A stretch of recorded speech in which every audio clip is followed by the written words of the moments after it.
I need to get sunglasses again. Anyway, here we go. Another attempt at holding this phone stable while on the bike, but I really like the idea of having it on the bike, and because it's quite a way to gym, it's nice speaking my mind on here. Let's hope that this microphone will stay and that all is good in the hood. The reason I'm not wearing my helmet is because this road is right on the outskirts of the city, so it's generally very quiet. But when I start heading towards the center, not the center, but more inward into the city, then I wear my helmet because there's more police and also more bikes, more danger.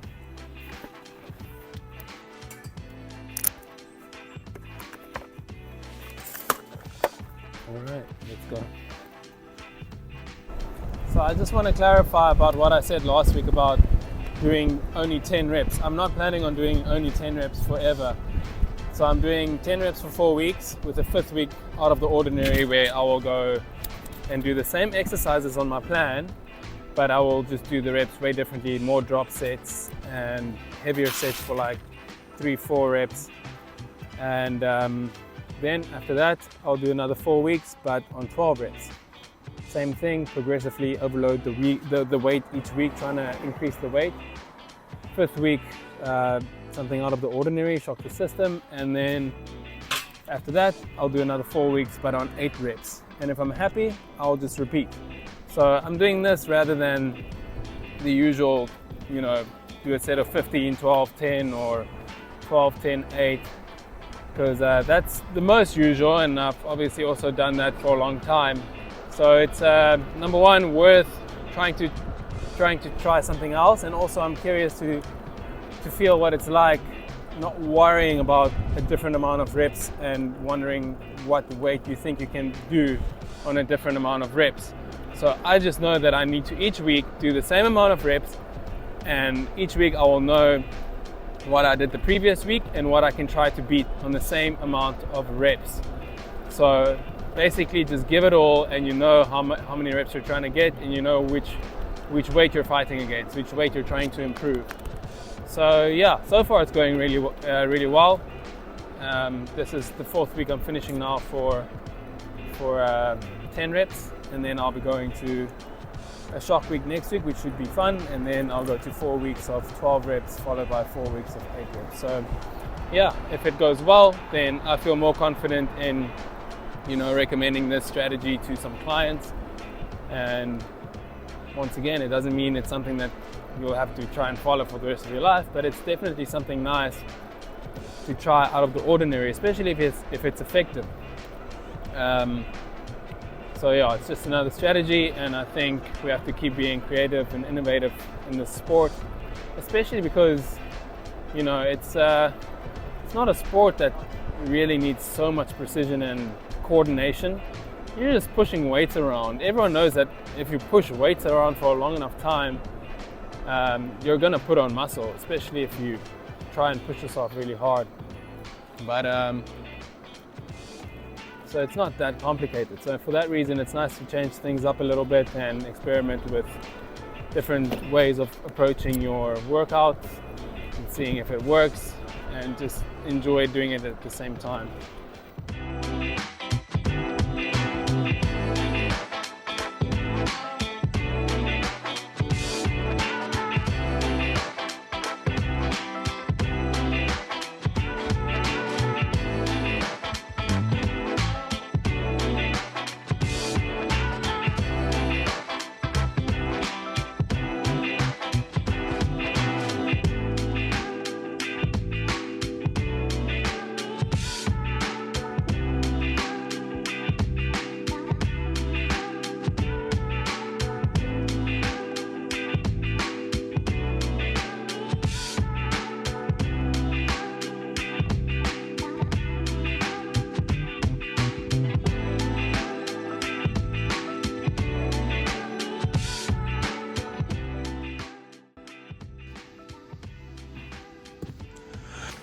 Walking to get some packages that I've ordered going to be trying another what's it called, like tightening device to hopefully keep my phone steady on my bike, along with some other things that I've ordered that we need at the house. So I could walk there, it's quite close, but I think it's going to be too difficult to carry everything back by myself, because there's also a big box of dog food. So I'll just load it onto my bike. So quickly riding over there, and then we'll be heading back home. 你好. This is just the security that's working at the community here where I live. So yeah, let's go grab some packages. And it's quite an interesting system that they have there to receive the package. I don't know how it works in other parts of the world, but that's how it works here in China.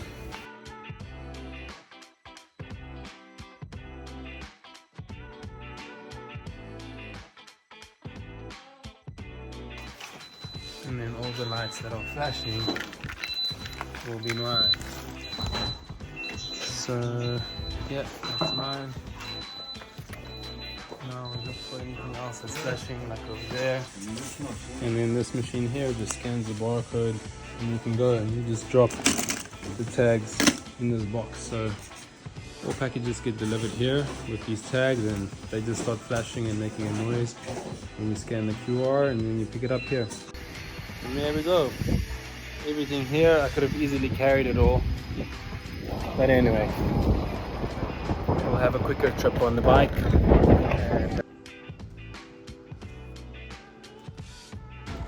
We are going on a nice little walk because the sun just came out. PD is super excited. He knows when we're going out further than usual. So let's go enjoy the sunshine, take the shirt off, receive some good vitamin D, and enjoy lovely sunshine, good temperature as well. I want to talk a little bit about getting into shape and, you know, improving your physique and the different ways that there are in going about it, because I think it's very rare that you find your first strategy to getting into shape extremely sustainable. Might be effective, but if it's not sustainable, it's not gonna keep you in shape. So getting into shape means either putting on weight, building more muscle, or trying to lose fat, trying to lose weight. You're just trying to be in great shape, trying to be more healthy, fit, strong, whatever. So of course there's many different strategies going about. A good starting point, let's say you want to lose fat, is to be in a calorie deficit, as we know. So you decide how many calories less than your maintenance calories you're going to be consuming, and then you need to decide on your macros ratio. Are you going to have higher carbs, lower fats, or higher fats, lower carbs? And of course try to reach your protein goals. And then you need to decide, are you going to cook every single day and weigh your food every single day? Or are you going to do it every couple of days and put the food away in the fridge? Or are you going to do it kind of once a week and prep for a week and freeze your foods in the exact same quantity? So with this method, you'll be eating the exact same meal at the exact same time. Depending what meal of the day it is, it might differ a bit, but it will look very much the same. So this is an effective strategy, and I've also tried this before, but over time it's not so sustainable. Billy, 2 kilometers, can you hear that? So as I was saying, this is a strategy that I've tried myself many times before as well, especially while bulking, trying to put on some mass and size and making sure that I attain a certain amount of calories per day. But it gets really annoying, first of all, not being able to eat fresh food, defrosting it out of the freezer, and after a while you get kind of bored of eating the same foods. And so I've tried that. I've also tried similar strategies in trying to lose weight, and I've gotten about different ways doing this, such as cooking food and weighing it, but instead of freezing it, I'll cook every like second day or third day and have some food. I've also tried cooking every single day, but there's just not enough time to be, there's enough time to be cooking food every day and eating, but if you're cooking food, putting every single portion on a scale, giving and taking, and it's just too time consuming to do that on a consistent basis for a very long time. Like I said, it will work in the short term maybe, but it's not sustainable. So I've changed my approach for the last 2 months, and for the first time I'm trying a different approach, which is actually working really well for me, and it's much easier to attain and to do, rather than being so precise and specific and meal prepping and counting calories. So instead of counting calories, I'm just subconsciously counting my protein goal for the day. So I know that I want to get between 150 and 200 grams of protein every day to sustain muscle that I have, because I'm trying to lose fat at the moment. So I want to at least hold on to as much muscle as I can, because I'm doing kind of a body recomposition, because I'm back in training after a long time off, being a little bit ill and moving and a whole bunch of life things. So I know that I can gain back some muscle, and at the same time I want to lose some fat. So I'm going through a body recomposition phase, and in doing so I want to make sure that I hit my protein goal of between 150 and 200 grams a day, and that's with 50 grams give or take, obviously. And that's absolutely fine, because anyway, with everything you eat, even if you weigh your food, it's never exactly the amount that you think it's going to be. There's always some give or take, and probably more than we realize. So I allow myself that window.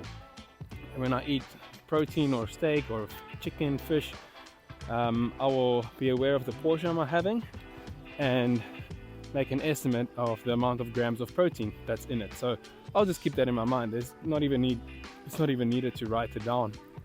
So that's how I go about my days. I make sure I hit my protein goal. In terms of carbs and fats, I don't weigh it exactly, and I'm not bothered to know the exact amounts I'm eating. I'm just going based on feel. So because I'm trying to lose fat right now, I'm just allowing myself to feel that hunger feeling almost every single day. So I'll go in the morning without breakfast, and I'll typically do a bit of cardio in the morning.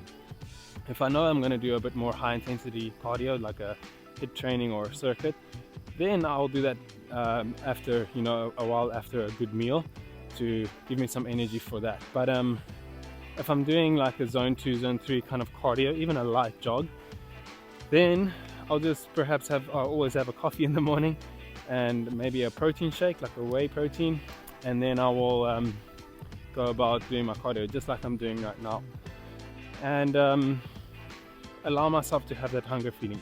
To have that hunger feeling, I think a lot of people get it and they're like, yo, this is so difficult, I feel so hungry, I need to eat something, and you start craving snacks even more. But the longer you practice to just accept that hunger feeling and realize that that feeling is you actually losing fat, then you start getting used to it, and when you start seeing the results, you're like, hey, I like this feeling, it means it's working. So that's kind of where I'm at right now. I go based on feel, especially because after my experience in trying different methods and also understanding how I respond to certain foods, I'm able to go based on feel. So if I was trying to gain more muscle and bulk up a little bit and gain a bit of weight, I will just eat some more. So the protein will stay the same or similar, maybe a bit higher, but in terms of carbs and fats, I will just balance that out a bit more and eat bigger portions of that. I'll take 10 on 80, feeling better than last week. Put on 5s, 10 for 90, got 2 more sets to go, so let's see if we can finish on 2 sets of 10 for 90. It's very simple. I really don't think there's a massive need to be so exact, especially if you're not a competitive bodybuilder. Those guys do this for a living, their lives depend on it, so they go about year in, year out, weighing all their foods, eating exact amounts, because they need to do everything they can to have their bodies in top shape to beat all the other hundreds of thousands of people trying to do the same thing. So that's different. But for us, just trying to be in good shape and have a good physique, I think if you eat similar foods most of the time, you learn how you respond to it, and you'll be able to go based on feel. Another thing is we see so many insanely good looking dishes on social media, which often requires quite a variety of ingredients and perhaps is quite time consuming to make. Whereas, you know, there's nothing wrong with keeping things basic. Your plate doesn't have to look like a fancy meal every single meal. And of course, on the weekend, go crazy, or when you have some more time, spend some time to make a really good looking meal or tasty meal. But other than that, we just need food to stay alive. I mean, we're just fueling our bodies, so you might as well do it in a healthy manner and try to keep it organic without too many preservatives and all of those things as best as we can. Of course, I know that it's unfortunately becoming more expensive to try and eat organic and healthy food, so you can at least try your best. But point being is, it doesn't always have to be so fancy. Most of my meals, I'm just chucking some things together that are either left over from food that I've already made and ensuring I get my protein in and some carbs, and it still tastes good. You can always put a little bit of hot sauce or something, but it doesn't always have to look amazing. You know, my plates, they always look like so messed up because I enjoy just mixing stuff together most of the time. So for example, for lunch yesterday, there's leftover beef, there's leftover chicken. So I would cut the beef and chicken into pieces, and then I put a half of avocado in there, half a slice of toast, mix it all together, add some hot sauce. Oh, and three fried eggs with a little bit of olive oil to just add some more moisture to it, I guess. And it tastes so good, and I often just do that, and there's already, you know, 3-4 different sources of protein, some good fats, some decent carbs. I just really like bread, and it's no problem to me. If I really want to try even harder to lose some more fat, then of course I'll just decrease the bread even more, or perhaps replace it with only like sweet potato. But anyway, I always try to cook. I don't just cook a little bit of chicken just for dinner. I'll try cook for 2 or 3 days, enough to stay fresh in the fridge. I don't have to freeze it. And when it's time to eat, I don't have to only eat chicken because it's lunchtime and I have chicken and rice for lunch.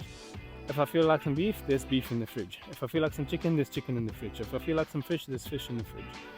And if I feel like chicken and beef, I can have chicken and beef. If I don't feel like so much carbs right now, I'd rather have some more healthy fats like avocado or fish or something like that. So that way you can keep it, you know, interesting as well and enjoyable. Making things like rice, if I feel like rice, it's usually there's also some left over in the fridge, or I can cook it very quickly. And perhaps if I don't feel like rice, go sweet potato and have it like that. So there's lots of creative ways going about it just with basic foods, and having these foods around and only allowing these healthy foods to be in the house rather than you know, trying to time your meals. And the thing is, if you have to go and cook a meal every single time, especially if you know it's, you know, a meal that takes a bit of time, then there's a higher chance that you're gonna just skip over it and decide to order. You're gonna feel like, oh, I need to train soon anyway, I don't have time to finish my work and cook and then go to train, so I'm just gonna order. Bam! Less dense food, less nutrients. So a sustainable approach: when you have time, cook your food and cook a little bit extra so that you can keep some close by, and when it's time to eat, you just throw some things together depending on what you feel like in the moments. I think going based on feel, understanding your body, and you know, deciding when to have less carbs and stuff, I don't think that's suitable for beginners, because you might not understand so well yet what works for you and what puts on a lot of fat quickly, or how you might feel at certain times of the day. So it might be better to start with a different strategy and work yourself towards a time where you can go based on feel. But people who have quite a bit of fat on their bodies. So if you're above kind of 25% especially of fat, then I would definitely start with a more strict diet. And if you're very serious about getting into a good shape and losing a lot of fat and quite quickly as well, I would definitely recommend a specific diet, and you follow the specific macros and calories by calculating it and following this kind of routine for a couple of weeks until you get to a much lower body fat percentage and you understand how your body reacts to, you know, different kinds of foods. So you get to a point where you say, okay, distance 3 kilometers, time 47 minutes, calories burned 292 kcal, average. Followed the same kind of diet for a long time, then you understand how your body feels with different foods, you understand portion sizes a bit better, and then you can start going based on feel, because you're also quite used to how you feel after certain portions of food. And at the same time you also start to remember, okay, one egg has this many grams of protein, one steak this size has about this many grams of protein, this much chicken, a chicken breast has this much amount of protein, and you can at least keep your protein goals in mind, and the rest of the time just go based on feel. After about 2 or 3 more weeks of trying to lean out and lose some more fat, I'm really trying to get rid of the last bit of belly fat at the bottom here. It's been a few years since I've fully committed to trying to get a good six-pack and allowed myself to build up that little bit of belly fat that's so stubborn and hard to get off for any man or any person. And so when I do decide to put on some weight again, try to bulk up a little bit and put on more size, then to take this approach, I'm not going to go straight into it and kill it and just eat way more carbs and fat. I'll slowly but surely add some bigger portions of the carbs and fats, and remember, when you add fat, you got to keep in mind that 1 gram of fat has more than double the amount of energy of 1 gram of carbohydrates. 9 calories compared to 4 calories in 1 gram respectively, to be exact. So when I decide to put on some weight and build up some more muscle again, I will slowly but surely add some more food and do the same every day with similar portions. I'll feel myself and I'll see myself gaining some weight and feeling stronger and looking a bit bigger, until I get to a point where my body weight has caught up to the amount of food I'm eating, at which I will stay at this amount of food, and I will allow my body to start shedding off some fat while trying to keep the muscle that I put on. And when I'm happy with that, I will increase my carbs and fats a little bit again, until I start feeling myself getting bigger, feeling stronger, looking fuller, and my body will catch up with my maintenance calories, and I will stay there and allow my body to lose some fat. So that's just the approach of going with the lean bulk, and I think it's so much more effective bulking in a lean way rather than going on a huge bulk, putting on a lot of fat, and then you have to work really hard to get off the fat. And when you're trying to work really hard to lose fat, often it's super hard to keep all your muscle as well. Come. Billy, did you enjoy? Did you enjoy?